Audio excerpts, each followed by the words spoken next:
UEFA champions লিগের সেমিফাইনালে আরেকটি উত্তেজনাপূর্ণ রাত উপহার দিল পিএসজি ও বায়ার্ন মিউনিখ। ফিরতি লেগ 1-1 গোলে ড্র হলেও 2 ম্যাচ মিলিয়ে 6-5 ব্যবধানে এগিয়ে থেকে টানা দ্বিতীয়বারের মতো ফাইনালের টিকিট কেটেছে পিএসজি। গত 7 মে আলিয়াঞ্জ এরেনায় ম্যাচ শুরু হতেই ধাক্কা খায় স্বাগতিকরা। ম্যাচের মাত্র 2.5 মিনিটের মধ্যে গোল করে পিএসজিকে এগিয়ে দেন উসমান দেমবেলে।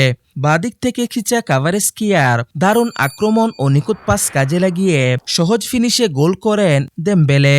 তবে শুরুর ধাক্কার পর ঘুরে দাঁড়ানোর চেষ্টা চালায় বায়ার্ন মিউনিখ। মাইকেল ওলিসে ও জামাল মুসিয়ালা বারবার আক্রমণের চাপ সৃষ্টি করলেও পিএসজি রক্ষণভাগ দৃঢ় ছিল।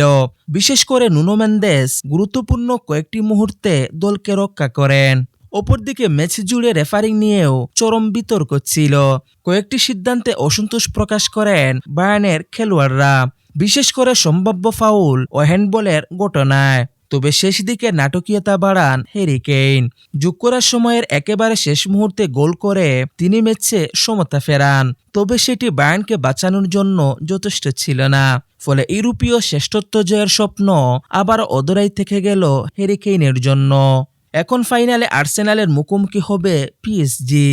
আগামী 30 মে বুদাপেস্টের পুস্কাস এরেনায় অনুষ্ঠিত হবে শিরোপা নির্ধারণী ম্যাচ।